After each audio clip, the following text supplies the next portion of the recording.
सुप्रभात। राम कृपा से इसमें आपका एक बार फिर से स्वागत है। आज मैं आपके लिए लेकर हाजिर हुआ हूँ एक ऐसा प्रसंग जो कि भगवान शिव और राम को समर्पित है। संतों ने सदैव कहा है कि भगवान श्री राम और भगवान शिव में भेद करना अज्ञान है।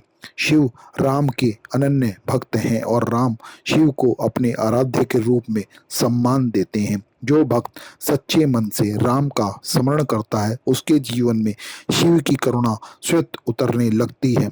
चोल देश के एक छोटे से ग्राम में धवल नाम का एक युवक रहता था। वह अत्यंत गरीब था। उसके पिता का देहांत हो चुका था और घर में वृद्ध माता थी।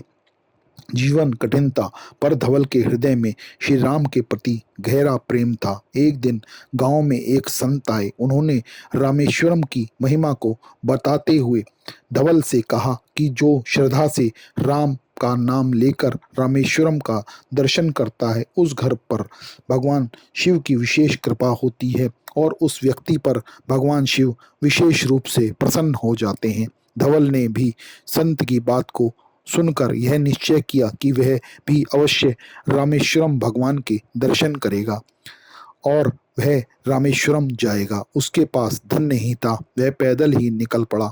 जंगल, वर्षा, पथरीले मार्ग और भूख सब कुछ सहते हुए वह केवल एक ही मंत्र जपता रहा, श्री राम, जय जय राम। कई बार लोग उसका उपहास उड़ाते, रामेश्वरम जा रहा है और जब राम नाम का कर रहा है। धवल उस बात को सुनकर मुस्कुरा देता और वो कहता, राम मुझे शिव तक पहुंचाएंगे। एक संध्या को वह समुद्र के निकट पहुंचा। तभी उसने देखा कि वहां पर घना अंधकार छा गया। मार्ग दिखाई देना बंद हो गया। वह वहीं रास्ते में रुक गया और वहीं पर समुद्र के तट पर बैठ गया। तभी एक तेजस्वी वृद्ध उसके सामने प्रकट हो गए। उनके शरीर पर भस्म थी, जटाएं थी, हाथ में त्रिशूल जैसा दंड। उन्होंने पूछा, वत्स कहाँ जा रहे हो? धवल ने कहा, मैं रामेश्वरम भगवान के दर्शन करने जा रहा हूँ। वृद्ध बोले, क्या तुम शिव के पास कुछ मांगने जा रहे हो? धवल ने उत्तर दिया, मैं कुछ मांगने नहीं जा रहा। मैं केवल राम के आदेश से उनके प्रिय भगवान शिव को प्रणाम करने जा रहा हूँ। वृद्ध ने प्रसन्न होकर उसे एक बिल्व पत्र दिया और कहा, इसे रामेश्वरम में अर्पित करना। धवल ने बिल्व पत्र संभाल लिया। जब उसने अपना सिर उठाया, वृद्ध उसे कहीं दिखाई नहीं दे। वह अंतर्ध्यान हो चुके थे। अगले दिन वह रामेश्वरम पहुंचा। समुद्र में उसने स्नान किया और मंदिर में प्रवेश किया। उस दिन असंख्य श्रद्धालु आए थे। किसी ने हाथ में दूध ले रखा था, किसी ने हाथ में चंदन ले रखा था, किसी ने भगवान के लिए सोने का मुकुट लिया हुआ था, किसी ने फल फूल नैवेद्य के रूप में मिठाई ले रखी थी।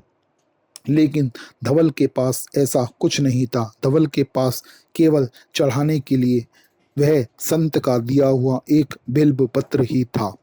जब उसकी बारी आई, उसने बिल्व पत्र को शिवलिंग के ऊपर रख दिया और आंख बंद करके कहा, हे प्रभु, यदि श्री राम मुझ पर प्रसन्न हो तो वही मेरी सबसे बड़ी संपत्ति है। मुझे केवल ऐसा हृदय दीजिए जो राम और शिव से कभी भेद न करे। जैसा ही बिल्व पत्र शिवलिंग को स्पर्श हुआ, मंदिर में गहरी शांति छा गई। धवल ध्यान में डूब गया। उसने देखा कि दिव्य प्रकाश के मध्य भगवान शिव विराजमान हैं। उनके सामने स्वयं श्री राम खड़े हैं। श्री राम ने शिव से कहा, नाथ, यह आपका अनन्य भक्त है। शिव मुस्कुराए और बोले, रघुनाथ, जो आपका है वह मेरा कैसे नहीं है? फिर शिव ने धवल की ओर देखकर कहा, वत्स, तुमने मुझसे धन, आयु या सिद्धि नहीं मांगी। तुमने केवल भगवान श्री राम को मांगा। इसीलिए मैं तुम्हें वही देता हूँ जो दुर्लभ है और राम भक्ति की अखंड ज्योति मैं तुम्हें प्रदान करता हूँ। शिव ने उसके मस्तक पर अपना हाथ रखा। उसी क्षण धवल ने अनुभव किया कि उसके भीतर राम नाम निरंतर गूंज रहा है।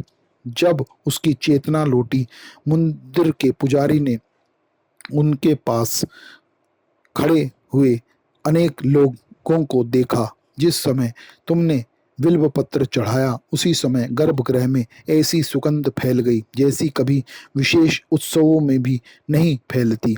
उन्होंने शिवलिंग पर देखा कि धवल का बिल्व पत्र अदृश्य हो चुका था। एक वृद्ध संत ने आश्चर्य से कहा, बेटा, यह साधारण घटना नहीं है। कई बार स्वयं भगवान शिव तीर्थयात्रियों की परीक्षा लेने उसके पास आते हैं और उनको आशीर्वाद देकर अंतर ध्यान हो जाते हैं। धवल को तुरंत उस रहस्यमय वृद्ध की याद आ गई जो उसे संत के रूप में समुद्र के निकट मिला था, लेकिन अब वह संत वहां पर कहीं पर भी दिखाई नहीं दे रहे थे। वह अपने गांव दर्शन कर कर वापस लौट आया। अब उसके चेहरे पर अद्भुत शांति थी। उसने किसी को अपना राज नहीं बताया और वह केवल लोगों को राम नाम का जप सिखाने लगा। धीरे धीरे गांव में राम नाम का जाप और शिव की पूजा होना आरंभ हो गया। लोग उसे देखते और कहते कि इसके चेहरे पर अद्भुत शांति है। वैसी शांति तो किसी संत को भी प्राप्त नहीं होती। वह कहता कि यह सब राम नाम का जप करने से ही मुझे मिली है, और उसने सभी को राम नाम का जाप और शिव की पूजा करना आरंभ करवा दिया। धवल कहा करता था, राम नाम हृदय को निर्मल करता है और निर्मल हृदय पर शिव की कृपा उतरती है। वर्षों बाद जब धवल का अंतिम समय आ गया, उस समय भी वह राम का नाम जप रहा था। गांव वालों ने देखा कि उसके कक्ष से एक अजीब सी मधुर सुगंध निकल रही है। धवल ने अंतिम बार आंखें खोली और कहा, देखो, राम आए हैं और उनके साथ भोलेनाथ भी आए हैं। वह दोनों मुझे अपने साथ लेकर जा रहे हैं। इतना कहकर उसने शांत भाव से अपने प्राणों का त्याग कर दिया। लोगों ने अनुभव किया कि उस दिन गांव के प्राचीन शिव मंदिर की घंटियां बिना किसी स्पर्श के ही स्वतः बजी जा रही हैं। इस प्रसंग का संदेश यही है कि राम कृपा ही शिव कृपा का द्वार है। जो भक्त निष्कपट भाव से राम का स्मरण करता है, उसके जीवन में शिव की करुणा स्वतः प्रकट होने लगती है। इसीलिए संत कहते हैं, राम नाम हृदय में बस जाए तो शिव स्वयं उस हृदय को अपना मंदिर बना लेते हैं। तो भक्तों, आज का यह प्रसंग आपको कैसा लगा, यह हमें अवश्य बताएं। और यदि आपको यह प्रसंग पसंद आया हो तो वीडियो को लाइक और चैनल को सब्सक्राइब जरूर कीजिए। जय श्री राम, जय श्री राम, जय श्री राम। हर हर महादेव, हर हर महादेव, हर हर महादेव।